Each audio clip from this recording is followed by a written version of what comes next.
Olá!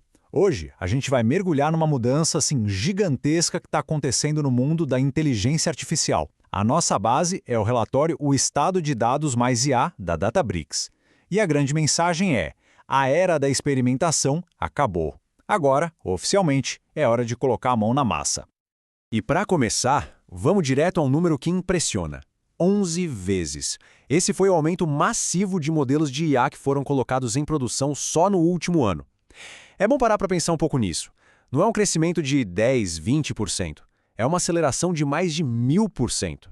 Então, o que isso significa na prática? Significa que aquele tempo de só falar sobre o potencial da IA ficou para trás. As empresas não estão mais só fazendo testes em laboratórios. Elas estão implementando em escala real. A IA, de fato, saiu do papel e foi para o mundo.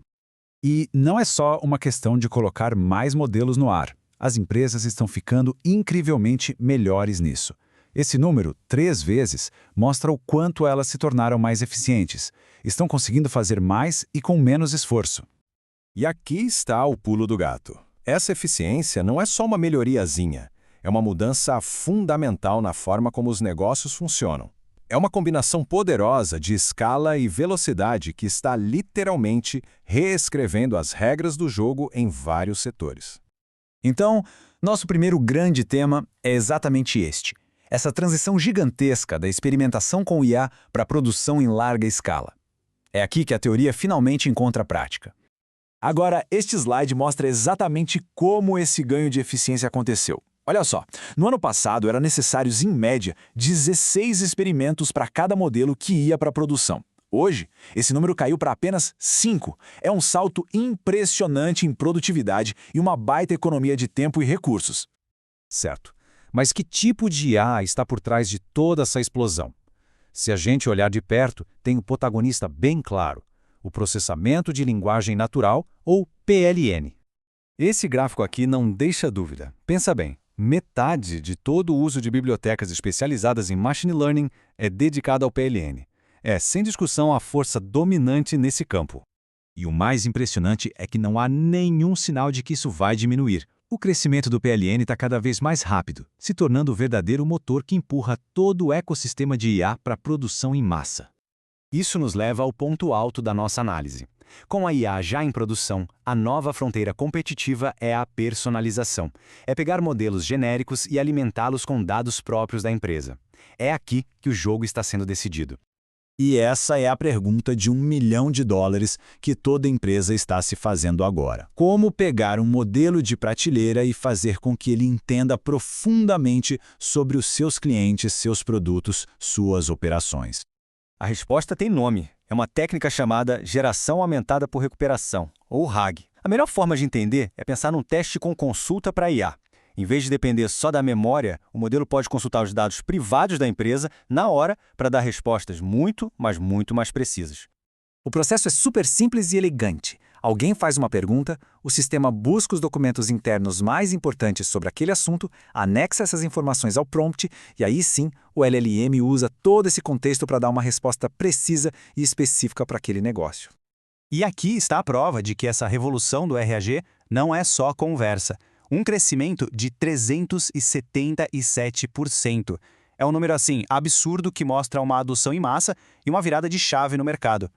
Esse número representa o crescimento dos bancos de dados vetoriais, que são como bibliotecas super especializadas que ajudam a IA a encontrar rapidinho a informação certa nos dados.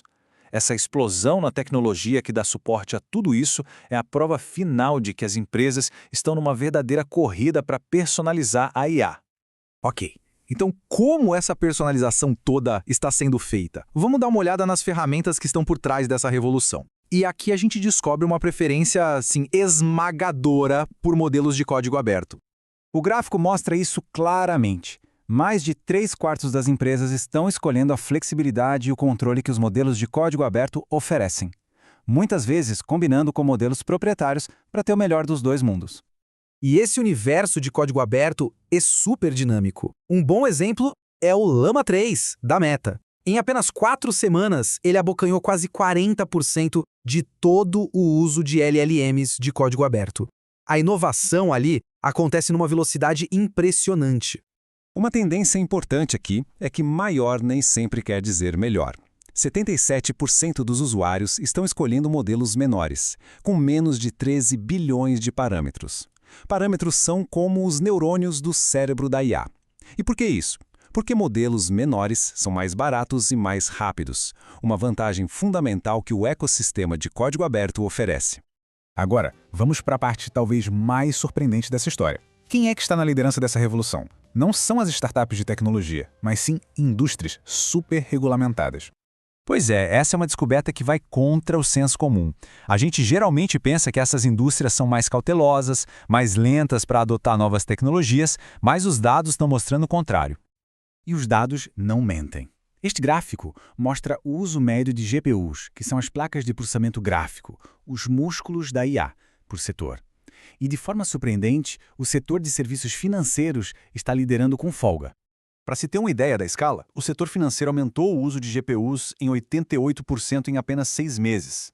Isso não é mais experimentação, é um investimento pesadíssimo.